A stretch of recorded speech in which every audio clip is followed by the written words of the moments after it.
தேனிசையின் தீக்குரல். போர்க்களம் முழுவதும் புகை மூட்டம். பூமி துடித்தது வெடிகுண்டின் அதிர்வில். அந்த நேரத்தில் ஒரு குரல் மட்டும் தெளிவாக ஒலித்தது. அது துப்பாக்கி சத்தம் அல்ல, அது அழுகையும் அல்ல, அது தேனிசை செல்லப்பாவின் பாடல். காட்டின் நடுவே பதுங்கிய பாசறை, இரவு இருளில் விழித்திருந்த கண்கள், தூக்கமின்றி தாங்கிய உயிர்கள். அந்த சூழ்வின் நடுவே ஒலித்தது அந்த குரல்.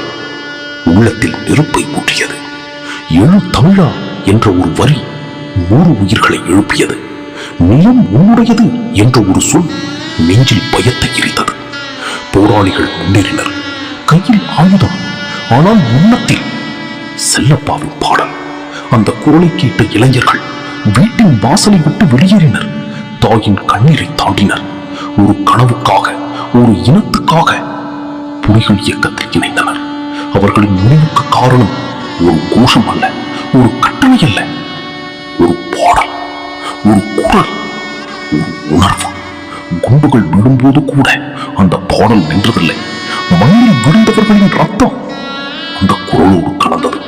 அந்த குரல் ஒரு இனத்தின் இதய துடிப்பானது. ஈழ தமிழர்களின் மனங்களில் அவர் ஒரு போராடகர் அல்ல, அவர் உணர்வுகளை உயர்த்திய குரல், உயிர்களை ஊட்டிய தீப்பொறி. அவரது குரல் பசியானவர்களுக்கு உணவாக இருந்தது, தாழ்ந்தவர்களுக்கு உற்சாகமாக இருந்தது, அடுவோருக்கு ஆறுதலாக இருந்தது. தேனிசை செல்லப்பா ஒரு பெயர் மட்டுமல்ல, ஒரு போராட்டத்தின் இசை, ஒரு இனத்தின் மூச்சு, ஒரு தலைமுறையின் எழுச்சி. இன்று அவர் இல்லை என்றாலும் அந்த குரல் இன்னும் ஒலிக்கிறது.